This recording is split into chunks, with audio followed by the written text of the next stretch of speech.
Hi guys, welcome to my new blog and আজকে ব্লগে share করব কয়েকদিন আগে মামাদের বাসায় গিয়েছিলাম আর কি করেছিলাম সারাদিন। আমরা সবাই নানুদের এখানে থেকেছিলাম রাতে, আর সেখান থেকে ভোরে উঠেই রওনা হয়ে পড়ি মামাদের বাসায় যাওয়ার জন্য।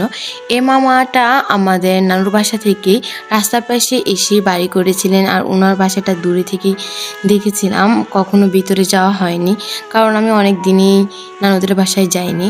আর মাশাআল্লাহ ওনাদের বাসাটা একবারেই সুন্দর, কি বলবো, আমি বাহির থেকে দেখে অবাক হচ্ছিলাম।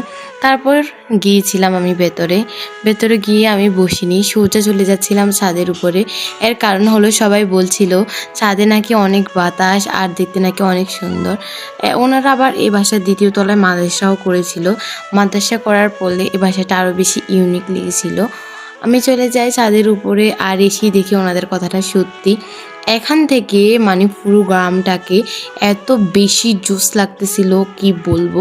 এখানে আসার পর আমার মনটা একেবারেই ভালো হয়ে গিয়েছিল।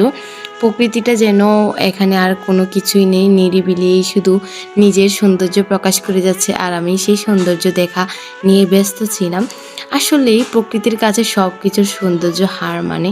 আল্লাহর সৃষ্টি কত সুন্দর, মানে যা বলে কোনো দিনও শেষ করা যাবে না। সেখান থেকেই চলে আসি আমি খাবার খেতে। আমরা এসেছিলাম, এসে আর বসিনি, তাই উপরে গিয়েছিলাম। তারপর সবাই খেয়ে ফেলেছিল, লাস্টে আমি খাবারটা শেষ করে নিই। তারপর যেহেতু আমি 10-11 দিন বাসায় ছিলাম না, অনেক দিন ঘুরে বেরিয়েছি মামাদের বাসায়, নানুদের বাসায়, মামনির বাসায়, সেখান থেকেই চলে আসছিলাম আজকে। আর তাদের জন্য অনেক মন খারাপ লাগতেছিল, এদিকে আবার খুশিও লাগতেছিল কারণ আমি অনেক দিন পর বাড়িতে যাব। বাড়িতে যাওয়ার সময় দেখতেছিলাম যে ওইদিকে আবার গরু বাজারও বসে গেছে। ঈদটা সামনে চলেই আসতেছিল, তাই তাড়াতাড়ি বাসায় যেতে হচ্ছিল। এবার আমি অনেক দিনের জন্য বাড়িতে ছিলাম না, অ্যান্ড খুবই এক্সাইটেড ছিলাম যে কি হয়েছে, আমাদের বাসার কি অবস্থা। আর এই দিক দিয়ে কারেন্ট ছিল না, 3-4 দিন টানা বৃষ্টি, বন্যা শুরু হয়ে গিয়েছিল। আমরা আসার সময় গাড়িতে দেখতেছিলাম যে এই দিকে বৃষ্টি হচ্ছিল না, ওদের বাসা থেকে আসার সময় ওইখানে বৃষ্টি হচ্ছিল না, এদিকে রোডগুলো ভিজা ছিল। আর বগুড়া থেকে ধনেশ্বর আসার সময় এরকম সুন্দর একটা রাস্তা পড়ে, যেটা মানে দেখার মতো, কি মানে বলার নেই। এই রাস্তাটা আমার অনেক বেশি ভালো লাগে সবগুলো রাস্তা থেকে। এর কারণ হলো এখানে পুরো সিরিয়াল করা অনেক গাছ থাকে, যেটা দেখলে সবাই অনেক বেশি ভালো লাগবে। আর রাস্তায় তো কোনো গাড়ি নেই।